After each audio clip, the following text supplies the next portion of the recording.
నెల్లూరు బారా షాహిద్ దర్గాకు ప్రపంచవ్యాప్తంగా గుర్తింపు ఉంది. విదేశాల నుంచి భక్తులు తరలివస్తారు. బారా షాహిద్ దర్గాను దర్శించుకోవడమే కాక కోర్కెలు తీర్చే రొట్టెల కోసం భక్తులు ఏటా లక్షల మంది ప్రజలు వస్తుంటారు. ఈ దర్గాకు వందల సంవత్సరాల చరిత్ర ఉంది. ఈ దఫా రొట్టెల పండుగకు అధికారులు ప్రత్యేకంగా ఏర్పాట్లు చేస్తున్నారు. ఈ నేపథ్యంలో బారా షాహిద్ యొక్క విశిష్టతపై మెగా9 ప్రత్యేక కథనం.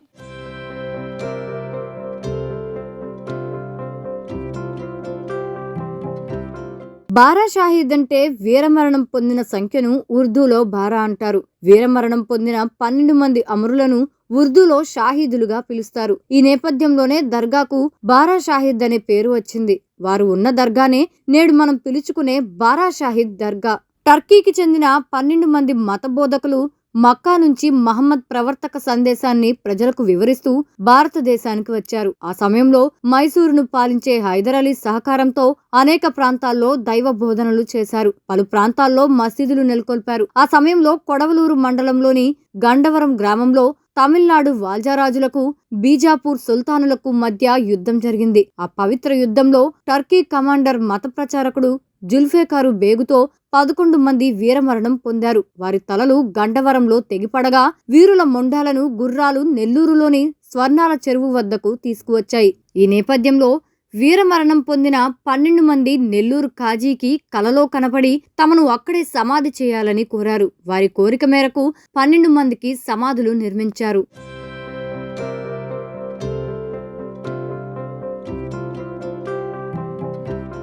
తమిళనాడును అప్పట్లో ఆర్కట్ నవాబు పరిపాలించేవారు. నెల్లూరు జిల్లా కూడా వారి ఆధీనంలో ఉండేది. ఈ క్రమంలో ఆర్కట్ నవాబు భార్య తీవ్ర అనారోగ్యంతో బాధపడుతుంది. వైద్య సేవలు అందించినా ఫలితం లేకుండా పోయేది. దీంతో ఆయన తన రాజ్యమంతటా తన భార్య రోగాన్ని నయం చేసిన వారికి బహుమతి ఇస్తానని ప్రకటించారు. ఈ క్రమంలో స్వర్ణాల చెరువులో బట్టలు ఉతికే రజకులు రాత్రిపూట అక్కడే నిద్రపోయేవారు.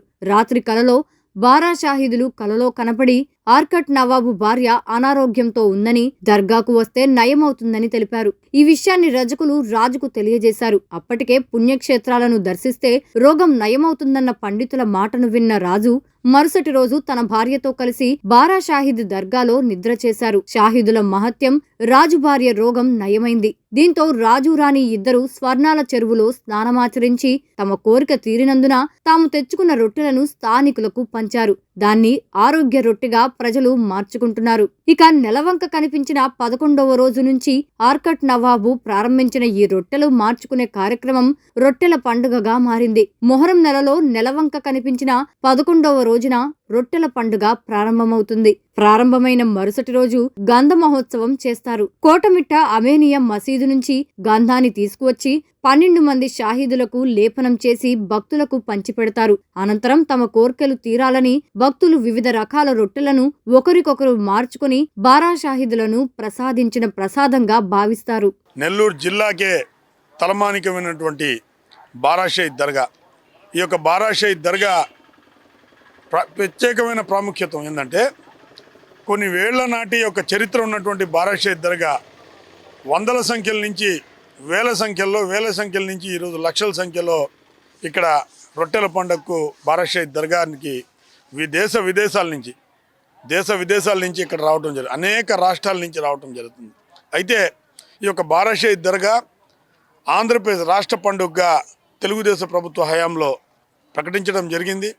దాదాపు 25 నుంచి 30 లక్షల మంది భక్తులు వచ్చినటువంటి ప్రాంతం ఇది. ఏ ప్రభుత్వాలు ఉన్నప్పటికీ ఈ యొక్క బారా షాహిద్ దర్గా కులాలకు, మతాలకు, ప్రాంతాలకు, పార్టీలకు అతీతంగా జరిగేటువంటి పండుగ. కేవలం ముస్లిమ్సే కాదు, అన్ని మతాల వాళ్ళు వచ్చి ఇక్కడ మొక్కులు తీర్చుకుని పోయేటువంటి పరిస్థితి ఈ యొక్క బారా షాహిద్ దర్గాది. అనేక ప్రభుత్వాలు ఉన్నప్పటికీ బారా షాహిద్ దర్గా ఈ యొక్క పండుగను ఒక మంచి వాతావరణంలో చేసుకునేటువంటి పరిస్థితి. అయితే గత పాలకుల వైఎస్ఆర్సీపీ ప్రభుత్వంలో ఉన్న గత పాలకుల యొక్క దార్శికాలు ఏమంటే, వాళ్ళ ఇష్టానుసారంగా వాళ్ళ నాయన జాగీర్లాగా ఇక్కడ పెత్తనం చెలాయించడం జరిగింది. దర్గా యొక్క ప్రాముఖ్యతను ఇబ్బంది పెట్టే విధంగా చేశారు. పర్యావరణాన్ని నాశనం చేశారు. క్లీనింగ్ కూడా లేకుండా చేశారు. ఇంకొక విషయం ఏంటంటే, ఎప్పుడు జరిగినటువంటి ఘోరం ఏంటంటే, ఒక కబ్జా కోరుతనం బారా షాహిద్ దర్గాలో వాళ్ళ ఇష్టానుసారంగా కొట్లు కట్టేయటం, ఆఫీసులు పెట్టుకోవటం, వైసీపీ నాయకుల ఆఫీసులు కట్టుకోవటం, ఇన్ని ఘోరాలకు పాల్పడినటువంటి పరిస్థితి ఈ యొక్క బారాషాహి దర్గాలో. ఇక ఇచ్చిపుచ్చుకునే రొట్టెల్లో ధనం రొట్టె, ఆరోగ్య రొట్టె, చదువు రొట్టె, భాగ్య రొట్టె, పెళ్లి రొట్టె, ఉద్యోగ రొట్టె, వ్యాపార అభివృద్ధి రొట్టె, సంతాన రొట్టె, గృహ రొట్టె, ఇలా చదువుకుంటూ పోతే చాలా ఉంటుంది ఈ రొట్టెల లిస్ట్. ఆనవాయితీగా వస్తున్న ఈ ఆచారానికి కొన్నేళ్ల ముందే బీజం పడింది. రొట్టె పట్టుకున్న వాళ్ళు కోర్కె తీరిన తరువాత వచ్చి మళ్లీ రొట్టెలను పంచుతారు. అలా విజయం సాధించిన వారు లక్షల్లో ఉన్నారు.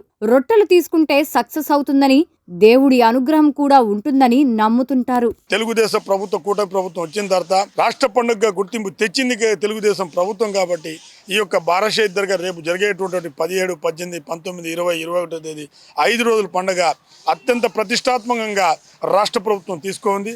అందుకు నారాయణ గారు మంత్రిగా, అర్బన్ శాఖ మంత్రిగా నారాయణ గారు, అలాగే నెల్లూరు రూరల్ నియోజకవర్గంలో హ్యాట్రిక్ ఎమ్మెల్యేగా ఉన్నటువంటి శ్రీధర్ రెడ్డి గారు దీన్ని చాలా ఛాలెంజ్గా తీసుకొని అత్యంత ప్రతిష్టాత్మకంగా తీసుకొని అన్ని వర్గాలని కలుపుకొని ఈ యొక్క పండుగలను భాగస్వామ్యం చేయాలని, ఏదైతే కార్పొరేషన్ సిబ్బంది కానివ్వండి, పోలీసు వ్యవస్థ కానివ్వండి, ఫైర్ సిబ్బంది కానీ ఇవన్నీ ప్రజలకు, భక్తులకు మౌలిక వసతుల కల్పనలో పెద్దపీట వేసే విధంగా ఈ యొక్క బారాషాహి దర్గాలో ఈ యొక్క పండుగ వాతావరణం ప్రారంభించడం జరుగుతుంది.